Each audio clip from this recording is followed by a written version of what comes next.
Hoje nosso bate-papo na entrevista 211 do programa Vozes dos Biomas é a respeito de projetos que visam a segurança da fauna silvestre, em especial de animais como o tamanduá-bandeira, listado como vulnerável à extinção pela União Internacional de Conservação da Natureza, onde eles se encontram em rodovias que cortam o cerrado no Mato Grosso do Sul, além de outros biomas, como evitar as colisões veiculares e acidentes, muitas vezes fatais, o que é prioritário. Para falar sobre o projeto Bandeiras e Rodovias, do ICAS, recebemos a bióloga Mariana Catapani, do Instituto de Conservação de Animais Silvestres, que é pós-doutora em Pesquisa Social para Coexistência Humano-Fauna, doutora em Ciência Ambiental e mestre em Ecologia. Mariana, seja bem-vinda ao programa Vozes dos Biomas. Eu gostaria que você nos contasse quais são as principais contribuições, do projeto sobre bandeiras e rodovias. Por favor. Sucena, bom dia. Muito obrigada pelo convite. É um prazer estar aqui para falar de colisões veiculares com fauna, que é um tema que eu estou aí envolvida há 8 anos. E o projeto Bandeiras e Rodovias, só para apresentar, a gente, no ICAS, a ONG que eu trabalho, que é esse projeto, é uma iniciativa do ICAS, uma questão que chamava muito a nossa atenção eram os altos índices de animais mortos em rodovias, no Mato Grosso do Sul. Então, a gente começou... E um dos animais que mais morre nas rodovias do estado é o tamanduá-bandeira, que é um animal ameaçado de extinção, é um ícone aí, da fauna brasileira. E a gente começou esse projeto por causa disso, a malha viária do estado corta áreas ali ricas em biodiversidade e onde estão esses animais silvestres. Então, foi nesse contexto que há 8 anos a gente começou o projeto Bandeiras e Rodovias. A gente teve uma primeira fase entre 2017 e 2020, que foi para diagnosticar o impacto das rodovias no estado. Então, aí teve uma série de ações, monitoramento, e a gente coletou um monte de dados, não só sobre a questão das colisões para o tamanduá-bandeira, mas sobre todo o problema das colisões no estado para os animais e para as pessoas também, porque as colisões elas acabam aí tendo um grande impacto, para a segurança humana.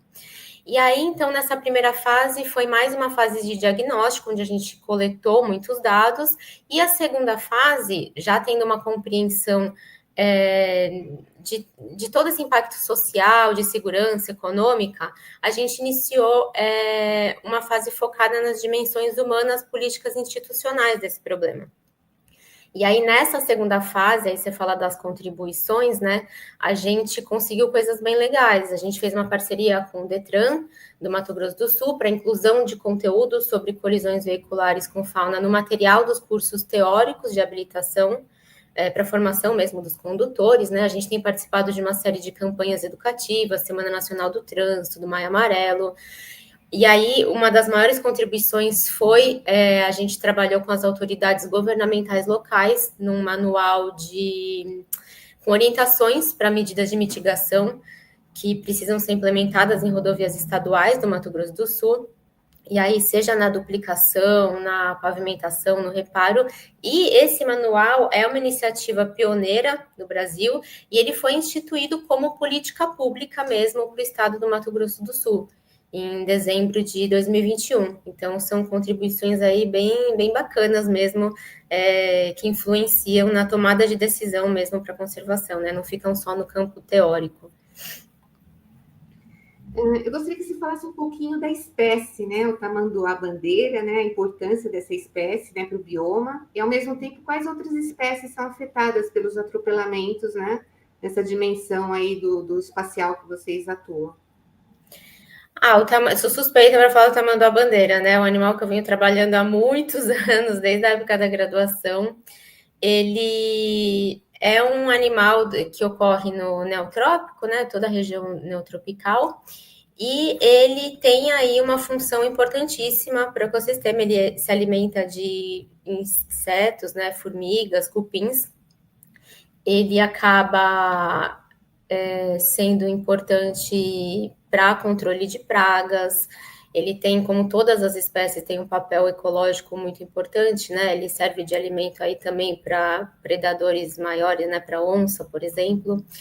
E a gente viu, né? Por que a gente escolheu trabalhar com o tamanho da bandeira nessa questão de colisão veicular? Uma análise de viabilidade populacional mostrou que as colisões no estado acabavam reduzindo o crescimento populacional do tamanduá-bandeira em até 50%. Então, realmente é um grande risco de extinção ali para a espécie a nível regional. E aí você pediu para eu falar das outras espécies acometidas, né?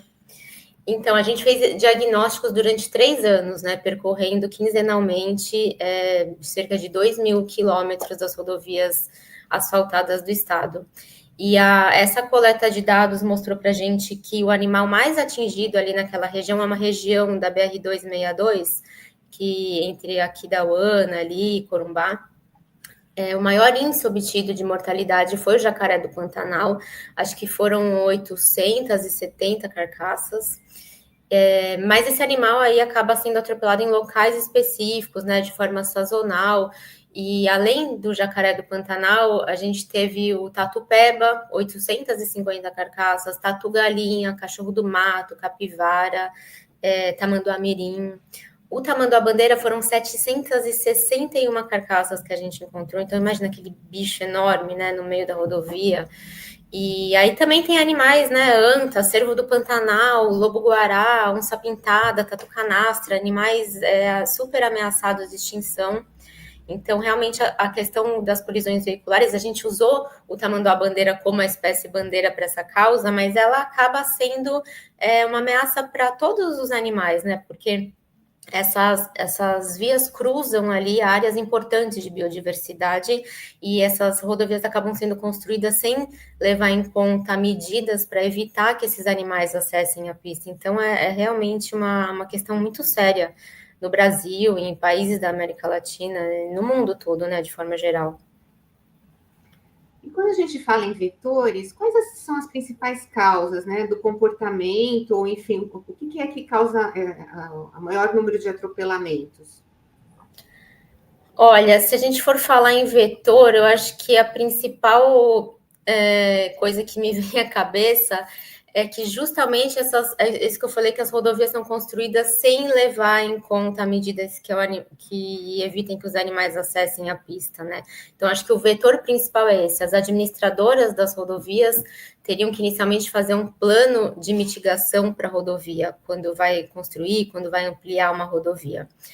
E se tem essas medidas de mitigação, né, que são aqueles túneis, as passagens de fauna, aqueles dosséis de vegetação para a fauna atravessar por cima, os bueiros adaptados para a fauna atravessar por baixo, sempre acompanhados do cercamento.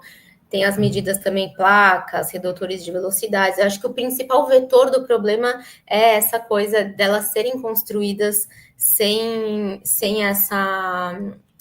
levar em conta que os animais vão atravessar a pista, né? Se essas rodovias estão cortando áreas importantes de biodiversidade.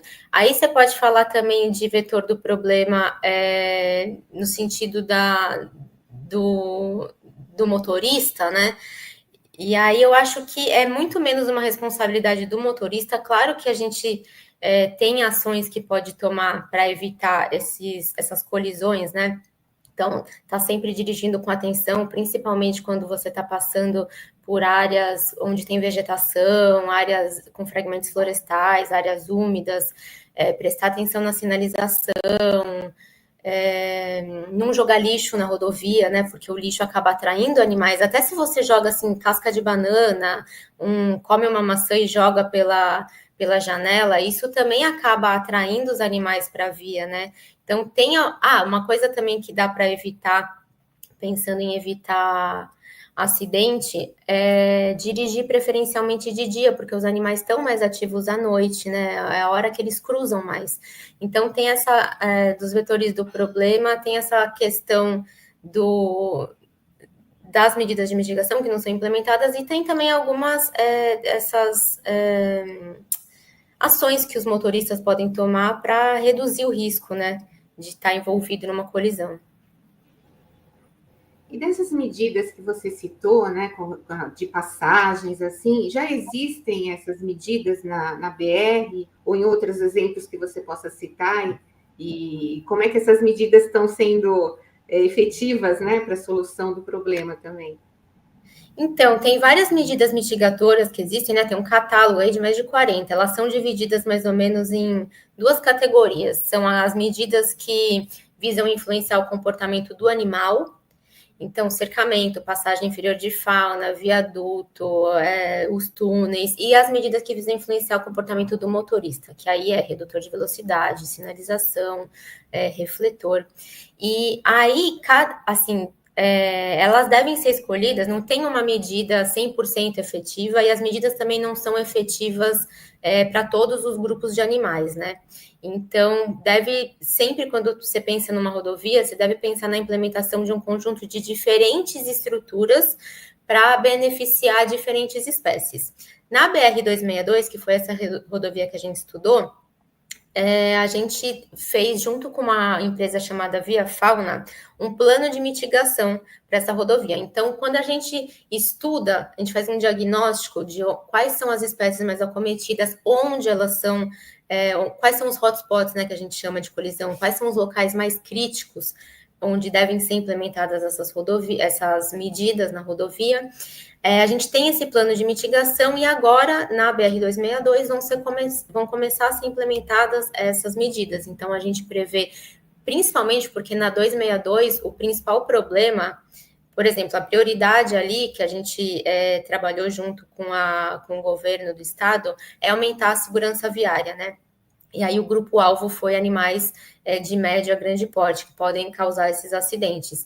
Então, nesse sentido, para a BR-262, as medidas mais eficientes são o cercamento, né, para impedir o acesso dos animais na rodovia, associado a passagens de fauna subterrâneas para permitir uma travessia segura dos animais. Mas tem em outras rodovias, no Brasil ainda é pouco comum, porque é um alto investimento, viaduto vegetado, as pontes de dossel para permitir a travessia de animais arborícolas, né? Também estão sendo implementadas. Tem o projeto Reconecta, da Fernanda Abra, que fala dessas passagens, a importância dessas passagens para os primatas ameaçados da Amazônia. Então, tem já... E a mais comum, né, que são as placas de sinalização de travessia de fauna, que aí é a medida mais utilizada em todo o mundo, porque ela é mais barata, mais fácil de implementar, mas também não é uma medida que sozinha vai reduzir colisão, né? Como eu disse, é um conjunto de medidas que tem que estar sendo consideradas a depender do contexto da rodovia. Bom, aí a gente entra nos desafios, né? Porque a gente sabe que não é fácil, né? Tem questão de orçamento, comportamento, né?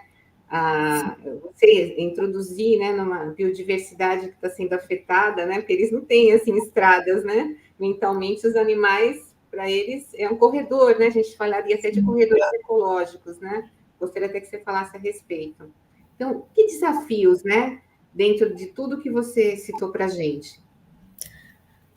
Olha, tem isso que você falou, com certeza, esse custo, né, do investimento nessas medidas de mitigação. Os gestores das rodovias, eles frequentemente se perguntam se esse investimento vale a pena em termos de custo e efetividade.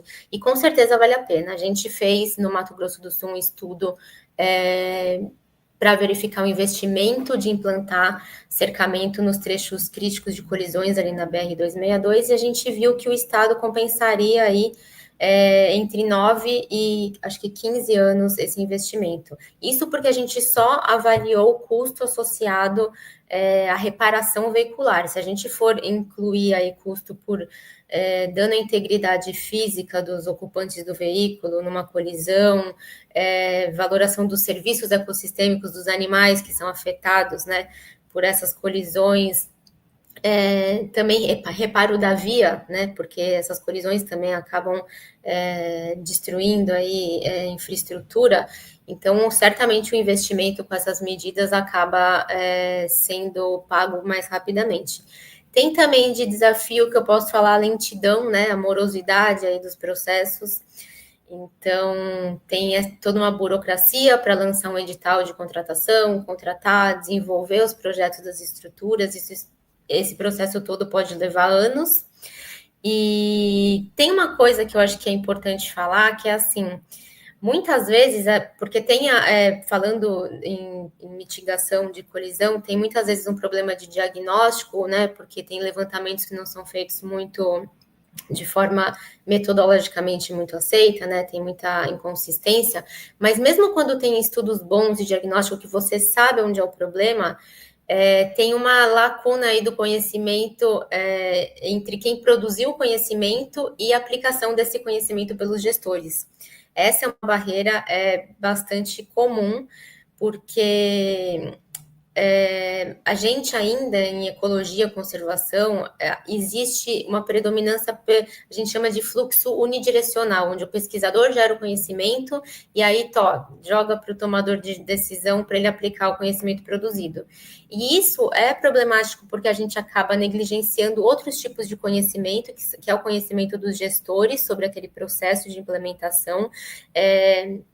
É complexo, né, o processo de tomada de decisão, então a gente tem que trabalhar em conjunto. Então, muitas outras disciplinas na área da saúde, principalmente, já avançaram para essas abordagens mais bidirecionais, que elas dão um protagonismo maior para os tomadores de decisão. Então, esses esforços colaborativos entre o pesquisador e entre os atores não acadêmicos, eles têm o potencial de fazer com que as medidas sejam, de fato, implementadas. Então, esse é um desafio que a gente é um dos mais importantes que a gente precisa superar quando a gente fala em ecologia e conservação, nos problemas ambientais contemporâneos, né? A gente trabalhar junto com esses atores não acadêmicos para que o conhecimento gerado possa ser de fato aplicado. E considerações finais, Mariana, por favor. Considerações finais. Eu acho que eu falei um pouco, né? Mas eu acho que frisar mesmo que trabalhar com redução de colisões não é apenas sobre proteger os animais, né? É sobre a gente construir caminhos mais seguros para todos que dividem esse território. Então, a natureza, a sociedade, elas não estão em lados opostos, né? Elas estão ali coexistindo. Então, para essa coexistência ser possível e ser justa, a gente precisa de decisões embasadas, né? Dessa coisa do conhecimento científico, de políticas públicas comprometidas, e a gente precisa também de muita gente disposta a fazer parte dessa solução, né? É uma responsabilidade compartilhada. Tem muita gente que se beneficia das rodovias, então também tem que ter muita gente que se responsabilize também para reduzir os impactos ambientais e sociais da construção dessas estruturas. Acho que é isso. Bom, obrigada, bom trabalho para vocês. E quando vocês tiverem novos projetos, né? A gente conversa, tem mais alguns diálogos aí. Muito obrigada. Muito obrigada, Sucena.